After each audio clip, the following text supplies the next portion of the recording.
Si je devais recommencer une chaîne YouTube de zéro, sans abonnés, sans réseau, sans visibilité, voici ce que je ferais. Parce que oui, quand j'ai démarré ma première chaîne YouTube, j'ai fait toutes les erreurs possibles et imaginables. Avant que je te partage ça, n'hésite pas à t'abonner et à mettre la cloche des notifications pour avoir les nouvelles vidéos. Premier point que je ferais complètement différemment, c'est que je publierais directement une première vidéo. Car oui, on est tous pareils, on va vouloir le matériel parfait, on va vouloir le décor parfait, on souhaite avoir les sujets qui vont faire des millions de vues, et malheureusement, c'est pas forcément comme ça que ça se passe. Donc je me prendrai peut-être moins la tête à savoir si tout est parfait, je publierai. Car malheureusement, j'ai attendu 6 mois avant de lancer ma première vidéo sur YouTube. Et la vérité, c'est que oui, la première vidéo et les 2-3 premières vidéos vont pas être bonnes, mais après tu vas t'améliorer au fur et à mesure du temps. Mais quand tu vas publier, tu vas plus être en mode je réfléchis à faire, etc., etc. Tu vas être en mode je fais. Tu vas affronter le regard des autres, tu vas te rendre compte de ton travail directement en postant ta vidéo. Donc là, le but, c'est que tu arrêtes de trop réfléchir, tu fais ta vidéo, tu la montes, tu la publies sur YouTube et tu recommences et tu ne t'arrêtes plus. Deuxième élément que je ferai un peu différemment, notamment au niveau du matériel, c'est que j'investirai tout de suite sur un micro. Car oui, au début, je pensais vraiment que c'était la vidéo qui allait faire que ma chaîne YouTube allait exploser. Et en fait, je me suis rendu compte que c'était le micro. Sur les toutes premières vidéos que j'ai lancées sur YouTube en 2020, la plupart des commentaires me faisaient remonter le fait que mon son était vraiment pas bon. On entendait parfois quelques grésillements, ça résonnait énormément, et du coup, j'ai été confronté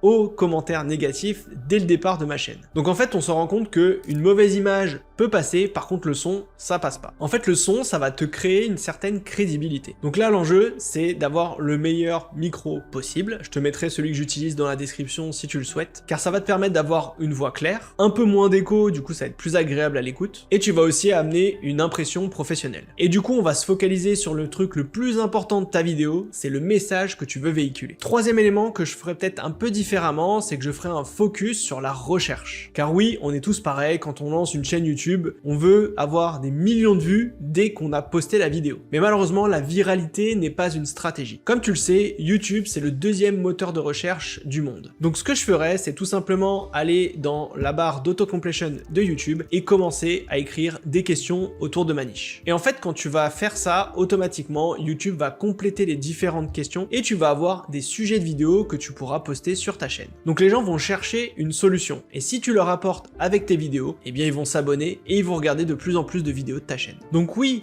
se positionner sur des mots-clés de recherche, ça va être un peu plus long pour faire des vues et des abonnés,